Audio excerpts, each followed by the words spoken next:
parce qu'il se passe quelque chose depuis 24 heures. Depuis que la décision coup sur coup de l'Allemagne, puis des États-Unis, a été officielle de livrer des chars lourds, des chars d'assaut à l'Ukraine. Beaucoup considèrent que c'est une bascule, que ce n'est pas une arme de plus, que c'est une bascule, et cela suscite un débat plus fort qu'il n'a jamais été. Si on définit à grands traits les lignes de ce débat, c'est est-ce que ça va trop loin dans le soutien militaire à l'Ukraine? Est-ce qu'on s'engage dans une escalade incontrôlée? Où peut-elle nous mener? Est-ce qu'elle peut nous mener à la guerre? Est-ce qu'elle peut nous mener à une guerre plus large et une guerre qui nous engage directement avec la Russie? C'est ça ce débat. Et il ne faut pas regarder ailleurs. Il faut le regarder en face, il faut l'écouter. Il faut écouter ceux qui ont des réserves, puisqu'on a toujours tendance, et c'est un peu notre cas ici depuis le début, à dire faisons tout pour défendre l'agressé face à l'agresseur. On n'est pas en train d'essayer de mettre de l'huile sur le feu. On est en train d'essayer de faire respecter une certaine notion de la morale et du droit. Le droit à l'autodétermination, à la souveraineté sur son propre territoire. Donc on est en train d'essayer de défendre la démocratie aussi contre le régime autoritaire. Oui, mais ces voix-là qui indiquent qu'ils s'interrogent sur le devenir, sur la stratégie que nous menons. Est-elle vraiment une stratégie contrôlée? Où est-ce qu'elle nous mène?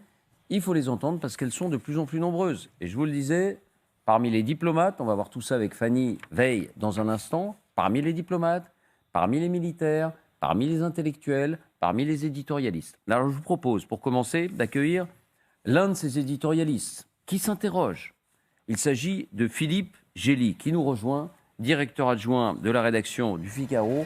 Bonsoir Philippe Gély, merci d'être avec nous. Bonsoir. On vous connaît bien sur LCI, donc vous êtes une voix importante au Figaro. On accueille régulièrement Isabelle Lasserre, qui elle, visiblement, a une autre sensibilité que la vôtre. C'est pour ça que ça nous intéresse, parce que visiblement, fracture, le mot est un peu fort, oui.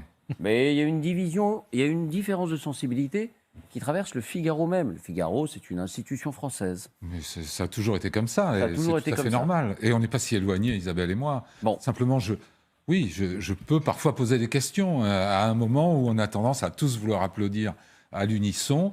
Alors, on se fait un peu remarquer quand on ose poser des questions. Mais il faut aussi poser des questions. Et il faut entendre les questions qui sont posées. Et il faut donner la parole, parce que c'est vous qui signez cet édito dont on va parler dans un instant. D'abord, posons les termes de ce débat. Comment est-il amené? Par qui? Quelles sont les positions exprimées? Voici donc les indispensables avec Fanny Veil.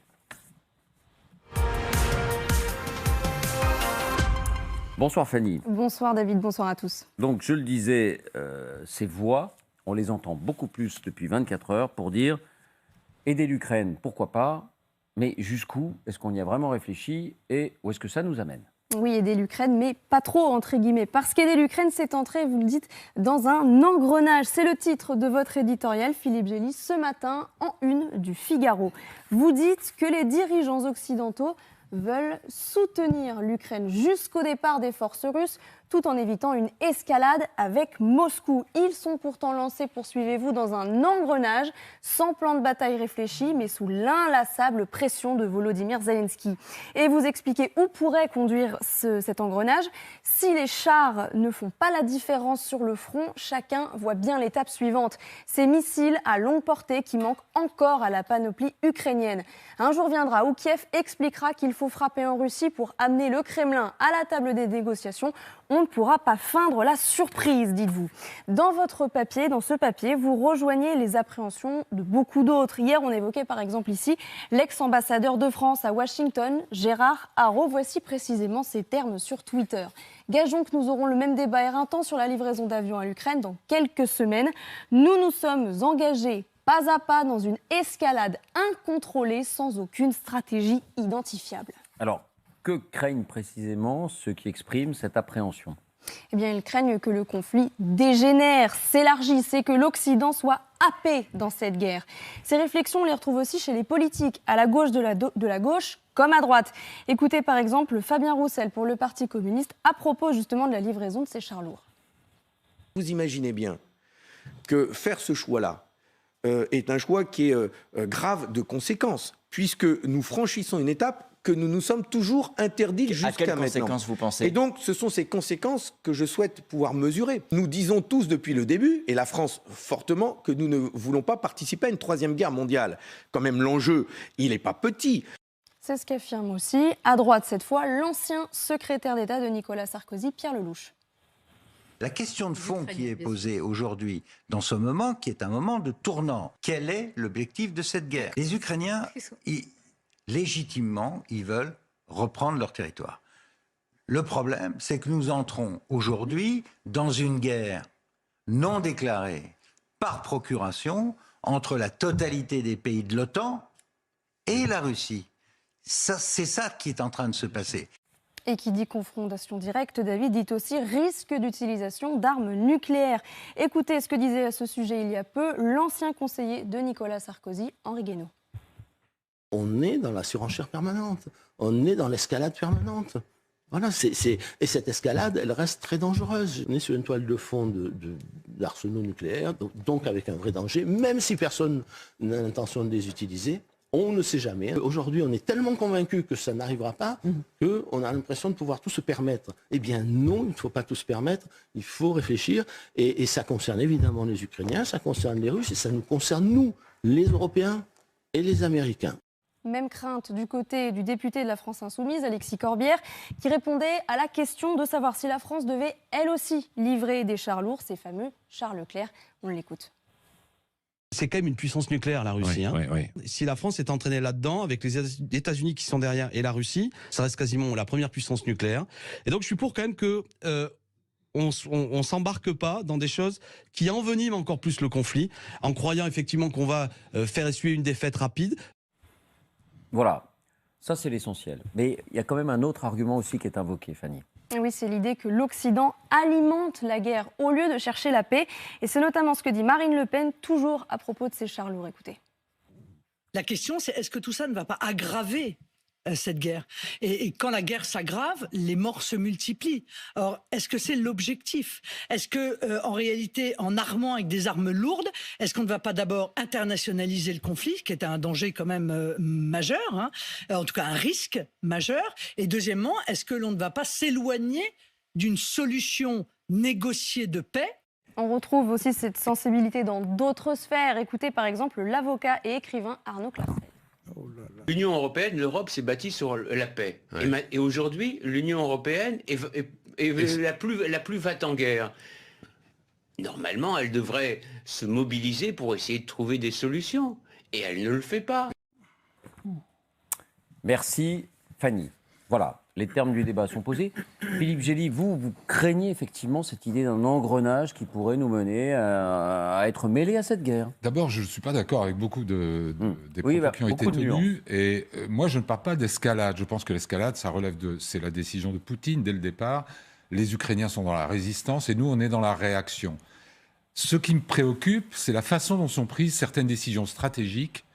Il y a eu un conseil de guerre, entre guillemets, avec les ministres de la Défense et les chefs d'état-major occidentaux à Ramstein la semaine dernière, dont rien n'est sorti en raison de désaccords stratégiques.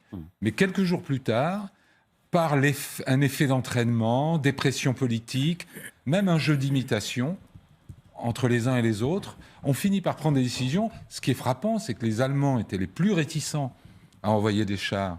Et que finalement, maintenant, toute cette nouvelle stratégie repose sur eux. Moi, ce qui m'inquiète, c'est que je n'ai pas vu la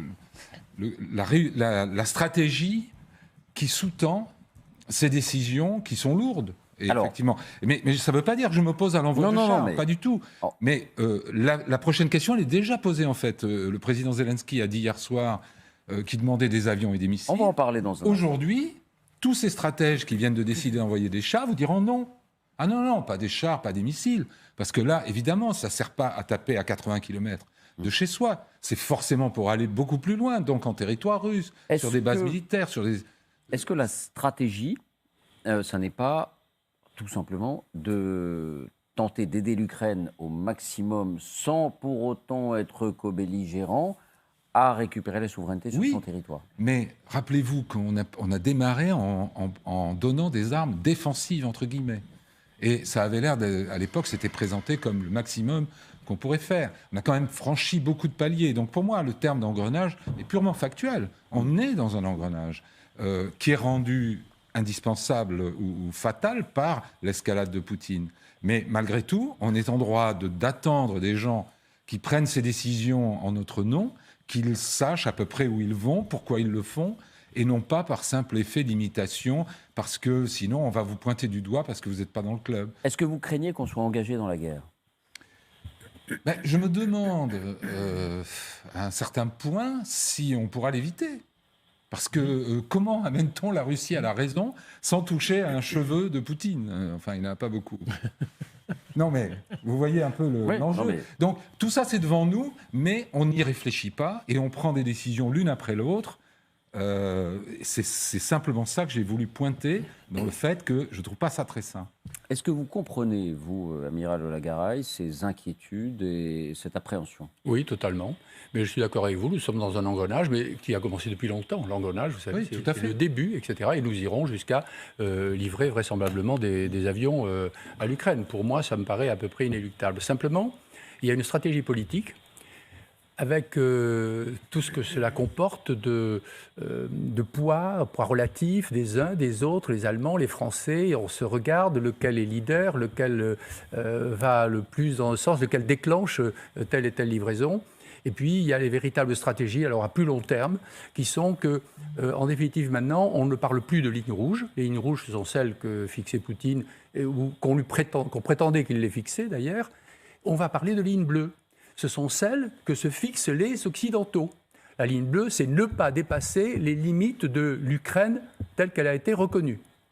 Et la frontière de l'Ukraine. La frontière de l'Ukraine. De 1991. Oui, absolument. Alors ça inclut effectivement un peu la Crimée. Donc le problème de la Crimée est un problème sûrement un peu spécifique. Mais ça veut dire que les Occidentaux, normalement, doivent mettre des conditions extraordinairement strictes comme celles qu'ils ont mises jusqu'à présent, à la livraison d'armes qui pourraient frapper la Russie.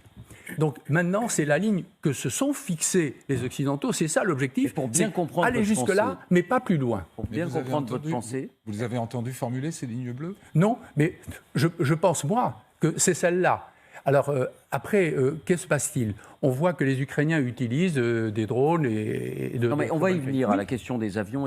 Mais pour bien comprendre votre pensée, est-ce que vous regrettez qu'on ait abandonné cette peur des lignes rouges ? Écoutez, tout ça, c'est aussi un engrenage de réflexion, si vous voulez. Chaque fois qu'on voyait que Poutine ne réagissait pas ou simplement par des attaques de drones, tout le monde s'en enhardissait. Il faut dire aussi que dans l'une... À raison ou à tort ? Je ne sais pas, mais dans cette coalition occidentale, se sont révélés des peuples qui ne parlaient pas. Vous voyez que la Pologne prend maintenant une importance extraordinaire, soutient Zelensky d'une façon, Morawiecki, on l'a vu tout à l'heure, d'une façon extrêmement forte. Les Pays-Bas font entendre leur voix. Ça n'est pas une vraie coalition dans laquelle tout le monde ne parle que d'une seule voix. Vous voyez des voix entraînantes, vous voyez des voix fortes. Est-ce que vous diriez va-t-en-guerre ? Non, je dirais des voix fortes qui expriment des positions de leur pays. Alors, va-t-en-guerre, chaque pays a une analyse. Et il paraît extrêmement difficile maintenant de converger vers une analyse commune. Chose qu'il faut remarquer quand même, c'est que les Américains sont de l'autre côté de l'Atlantique, que le champ de bataille, si champ de bataille il y a, sera en Europe, risquerait d'être en Europe, et qu'un des objectifs de l'Amérique quand même, je ne dis pas, je leur fais pas un procès d'intention, c'est que plus dur ce combat, plus dure cette guerre, plus s'affaiblit la Russie. Et ça, il ne faut jamais quand même l'oublier. Anne, est-ce que vous comprenez les craintes qui s'expriment en particulier depuis 24 heures et l'ampleur qu'est en train de prendre ce débat qui existait en sourdine avant, mais avec quelques voix et qui s'exprime plus amplement aujourd'hui? Oui, je voudrais d'abord parler de débat plus que de crainte, c'est-à-dire que nous traversons une période qui est extrêmement grave, les enjeux sont considérables, les décisions qui ont été prises, qui sont prises, qui seront prises, engagent l'avenir de l'Europe, de l'Ukraine, bien sûr, de la Russie, mais aussi de toute l'Europe. Et donc, dans ce contexte-là, les débats sont absolument sains. On est dans une démocratie, la liberté d'expression fait partie de notre capitale. Et donc, il est non seulement sain, mais absolument nécessaire qu'il y ait des débats. Vous dites donc, pas, de ce point de vue-là, on a affaire à des Munichois qui ont peur, qui n'ont pas de courage, parce qu'on entend ça aussi. Hein. Non, mais ça, c'est un autre à regret, question. Mais on l'entend. C'est une autre question. Je veux dire, il peut y avoir des Munichois, mais en tout cas, c'est normal qu'il y ait des débats. Et je dirais qu'étant donné les enjeux, il faut qu'il y en ait. Alors maintenant, sur la question des limites, c'est vrai que les limites n'ont cessé d'être repoussées. L'exemple qu'on donne toujours, parce qu'il est remarquable, c'est celui de l'Allemagne qui, au début du conflit, donnait des casques et qui maintenant donne des chars lourds. Donc c'est évident, on a repoussé les limites au fur et à mesure de l'évolution. C'est périlleux pour vous ou c'est heureux? Non, d'abord, la question est que nous avons parlé des matériels. On n'a pas parlé des hommes. En fait, pour moi, la limite, ce serait s'il y avait des forces humaines qui venaient à être engagées dans ce conflit. Les limites matérielles, bon, d'abord, moi, c'est des matériels que je ne connais pas très bien, et donc je mesure probablement pas tous les enjeux. Mais je veux dire, malgré tout, ça reste des matériels. Pour le moment, la ligne rouge qui demeure toujours, c'est que les pays de l'OTAN n'engagent pas de forces humaines. C'est ça la vraie ligne rouge pour vous? Ah oui, pour moi, c'est clairement la vraie ligne, absolument. Et pour vous, Philippe, par exemple? Anne de Tinguy a raison, parce que la co-belligérance, c'est d'envoyer des troupes sur le terrain, c'est d'être partie prenante au conflit. En droit de la guerre, entre guillemets, parce que c'est un droit un peu flou, oui. Le fait de livrer des armes ou d'aider financièrement ou économiquement un pays n'est pas de la co-belligérance, donc on n'est pas dans la co-belligérance. Mais je pense quand même que des questions stratégiques se poseront bien avant la question de savoir si on enverra des troupes, qui vraiment aujourd'hui n'est pas sur la table, avec les avions et les missiles. Parce que pourquoi... Et pas avec les chars aujourd'hui. Bon... Les chars, les Polonais ont donné 200 T-72 de fabrication soviétique dès le mois d'avril. Personne n'a bougé les Tchèques aussi, le petit doigt. Les Tchèques en novembre. Mais ce n'était pas du matériel occidental. Ce n'était pas du matériel de pointe, ce n'était pas du matériel occidental. Et c'est simplement que les Occidentaux, les Européens en particulier, donnent l'impression, et même les Américains sur ce dossier-là, donnent l'impression de le faire un petit peu à contre-cœur, parce qu'ils sont obligés, parce qu'ils n'ont pas de réponse valable à donner aux Ukrainiens ou à ceux, comme les Polonais ou les Baltes, qui poussent dans ce sens. Et c'est ça qui me paraît problématique. À un moment, il faut s'arrêter, essayer d'évaluer les objectifs stratégiques, les enjeux, les risques, et de prendre des décisions qui soient assumées. Posons la question clairement, Alexandre. Est-ce qu'on prend trop de risques, nous, les Européens, je ne dis pas nous, les Français, parce que la décision n'est pas prise, elle sera sans doute négative. Pour d'autres raisons, d'ailleurs. Sans doute pour des raisons opérationnelles, parce que l'homogénéité des matériels, parce que les besoins de nos forces armées, bref. Ce n'est pas la question aujourd'hui. Est-ce qu'on prend trop de risques, nous, les Occidentaux, en livrant des chars? Non, pas assez, à mon avis. Non. Pas assez. Pas assez, évidemment. Pas assez de risques, parce qu'on vit aujourd'hui l'heure de vérité. Il faut que chacun choisisse son camp. Parce que permettez-moi de prendre un peu de recul et de rappeler que si Poutine, qui sape les fondamentaux de ce qu'on appelle la civilisation occidentale, née à Athènes, 500 ans avant le Jésus-Christ, si Poutine gagne la guerre, ce ne sera pas le naufrage seulement de la Russie, ce sera le naufrage de l'Occident, qui risque de sortir tout simplement de l'histoire. Donc, c'est-à-dire, c'est ça. Il faut mesurer ce risque-là qui existe. Et donc, quand on dit l'engrenage, moi j'appelle ça la logique implacable qui existait dès le début de cette guerre et qui relève de deux phénomènes pour moi. D'abord, c'est la myopie géopolitique.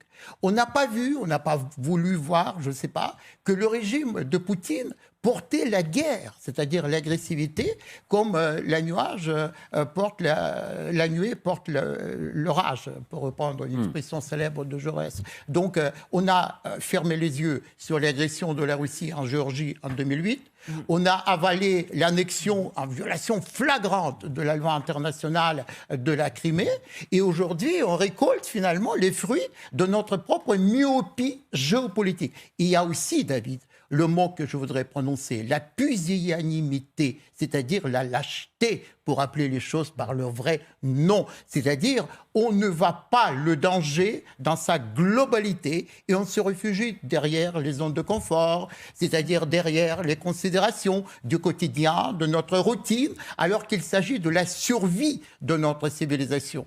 Et quand Pierre Lelouch, Alexandre, puis je vous donne la parole, Jean, dit « Nous entrons aujourd'hui dans une guerre non déclarée par procuration entre la totalité des pays de l'OTAN et la Russie ».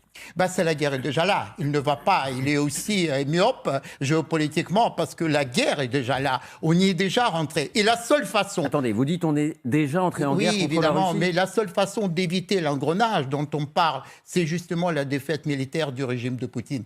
Et la défaite militaire du régime de Poutine, contrairement à la position française en même temps, c'est-à-dire extrapolation de ce principe d'en même temps sur la réalité. Ça a un peu changé quand même, ça a un peu changé. Oui, ça change, mais pas assez pour moi. Eh bien, donc, ça marche pas. C'est-à-dire, il faut aujourd'hui vraiment assumer que la défaite militaire du régime de Poutine, donc on ne peut pas souhaiter cette défaite et on ne peut pas souhaiter la victoire de l'Ukraine sans souhaiter la défaite militaire du régime de Poutine. C'est la seule solution, David, pour éviter les pires conséquences de cette guerre dont le danger plane déjà sur nous et depuis longtemps. Vous pensez, vous aussi, qu'il faut choisir son camp, Jean ? Oui, complètement. Mais d'ailleurs, ça m'embête un petit peu parce que Philippe a l'air de faire partie du camp des Munichois. Et je crois que c'est pas du tout ce qu'il dit. Ah non, mais... non, moi j'emploie cette expression pour la déplorer. C'est-à-dire que dans un débat d'idées, il ne faut pas systématiquement accuser l'autre d'arrière-pensée ou de faiblesse de caractère. Voilà, c'est le débat d'idées. Merci. Écoutez, voilà, non mais parce que la question qu'il pose est tout à fait légitime. C'est-à-dire, est-ce qu'au fond, on réfléchit stratégiquement ? Le problème, c'est que dans l'histoire militaire, dans l'histoire générale de la civilisation, j'ai jamais vu de dirigeants réfléchir de façon géopolitique en amont. Je vais vous donner un exemple. Vous savez qu'en 1939-1940, les Américains ont livré des avions aux Français, mais comme ils ne pouvaient pas surmonter le veto du Congrès, ils les ont amenés à la frontière canadienne. Et là, des Canadiens ont franchi la frontière pour pousser les avions du côté de la frontière canadienne, et là, les Français en ont pris livraison. Et 1 an et demi après, 2 ans après, ils étaient en guerre totale. Je veux dire, vous savez, les Américains, quand ils ont commencé à livrer du matériel en masse aux Anglais, est-ce qu'ils se sont interrogés de savoir si ça allait provoquer Adolf Hitler? Est-ce qu'ils ont dit à Adolf Hitler, si on livre des avions, si on livre des chars aux Anglais, est-ce que vous avez considéré que c'est une escalade? Est-ce que vous considérez que c'est un engrenage?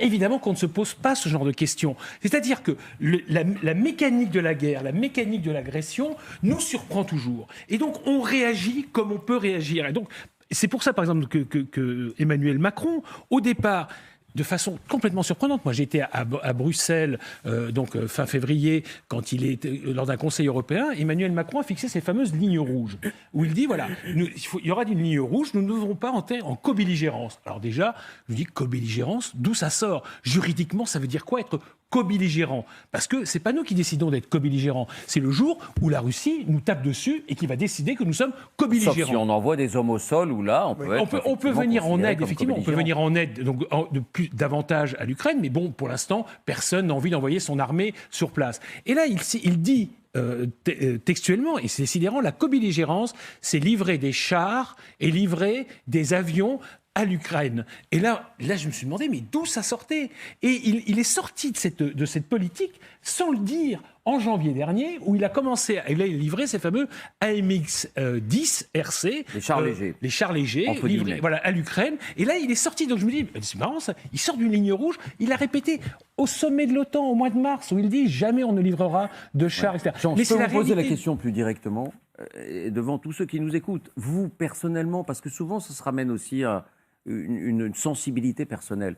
Vous n'avez aucune crainte, si la France décidait de livrer des chars, encore une fois, ce ne sera sans doute pas le cas, mais vous n'avez aucune crainte qu'on soit happé par la guerre? Mais j'ai la crainte de la guerre. C'est pour que les positions soient clairement exprimées. Mais moi, j'ai peur de la guerre. C'est pour ça que je suis profondément européen. Je ne veux pas de la guerre. Mais nous sommes agressés. Et je ne pense pas que la capitulation soit une option. Il faut que les choses soient très claires. Donc je suis agressé. Moi, dans la rue, quelqu'un m'agresse dans la rue. Il me donne un coup de poing. A priori, je ne vais pas donner un coup de poing au type, mais je me défendrai comme un beau diable. Eh bien, c'est la même chose. Et moi, je préfère être mort que russe. Que les choses soient claires. Je préfère être mort que russe. Voilà. Enfin, russe de Poutine. Philippe, russe de Poutine. Quand vous entendez, pas de vous. On est dans des moments où il faut choisir son camp. C'est-à-dire, on peut certes s'interroger, mais il faut choisir son camp. On l'a clairement choisi et personne ne remet ça en question. Simplement, si mes deux voisins ont raison, toutes nos discussions sur les avions, les missiles et même les troupes, ce sont des pudeurs de jeunes filles. Allons-y tout de suite. C'est ça qu'ils nous disent en fait. Bien sûr. Là, on est en train de débattre, fallait-il envoyer des chars lourds? Mais non, si on est déjà dans une guerre qu'on peut qualifier de continentale, sinon de mondiale, avec la Russie qui veut nous détruire, et qu'on doit détruire avant qu'elle nous détruise, alors c'est pas la peine de couper les cheveux en quatre.